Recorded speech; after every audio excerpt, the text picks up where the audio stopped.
Hello and welcome to this special Halloween edition of Euler Greg's Mysterious World, Volume 2.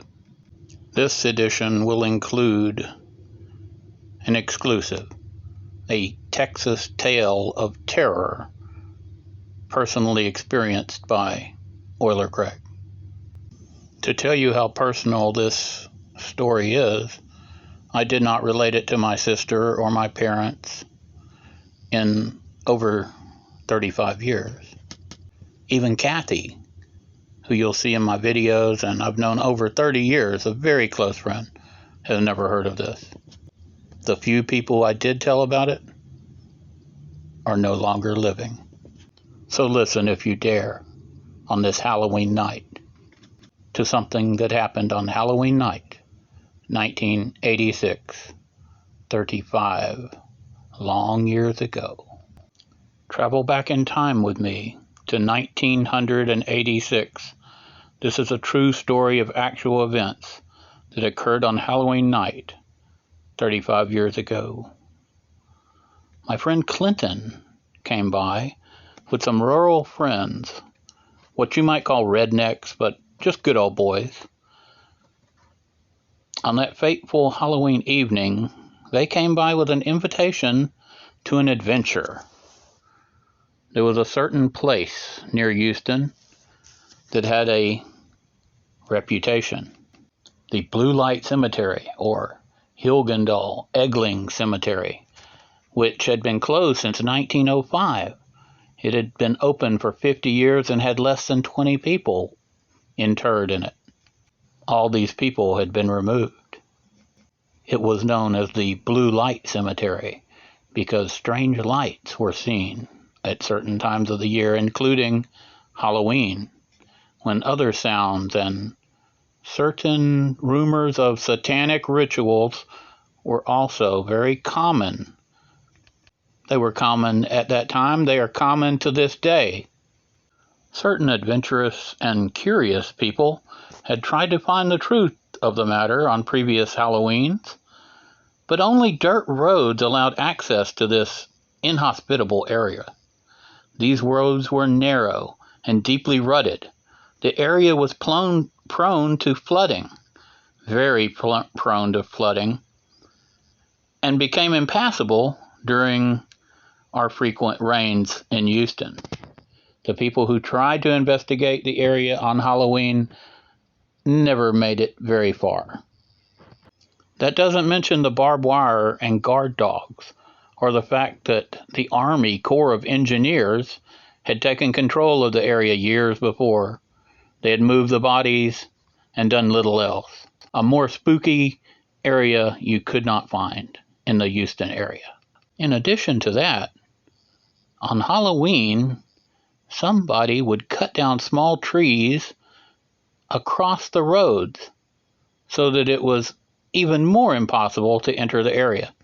So when Clinton showed up on Halloween with a plan to go deep into the woods on that night, I told him he was crazy to waste his time attempting entry and that there was nothing to find. These were tall tales or made-up nonsense.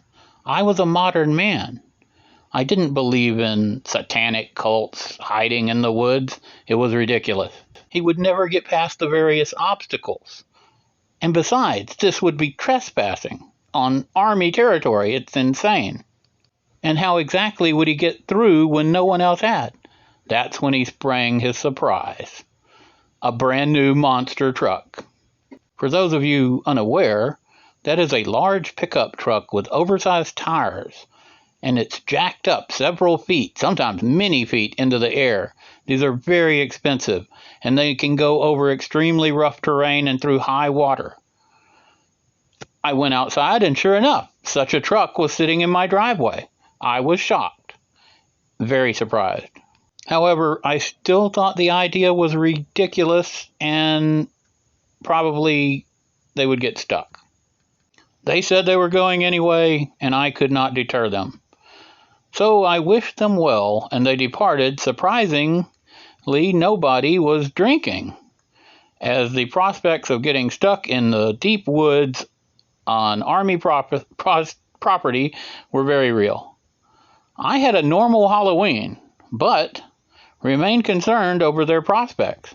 Sometime after 2 a.m. came a rapping, gently rapping upon my door.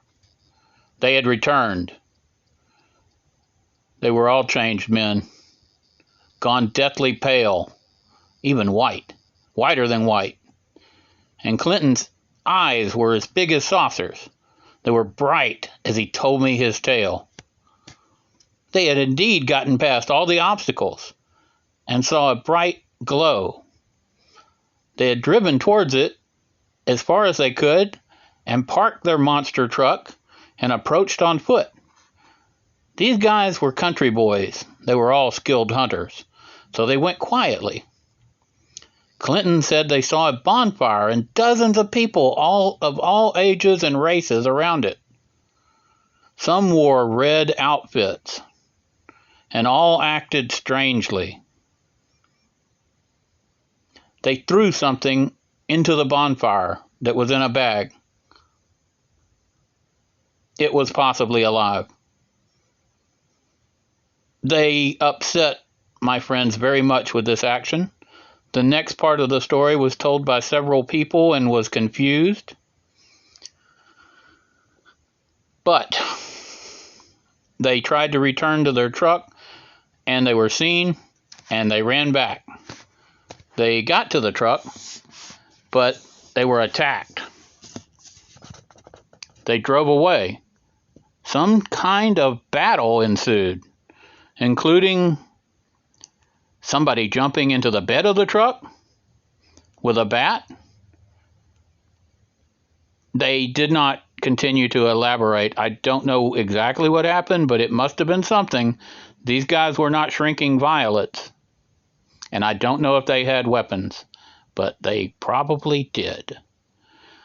Well, I thought this was a Halloween prank. This sounded like the movie script to Race with the Devil. It was ridiculous because they were telling me that there was some kind of satanic cult just outside Houston. No, I could not believe it. I thought they were pranking me.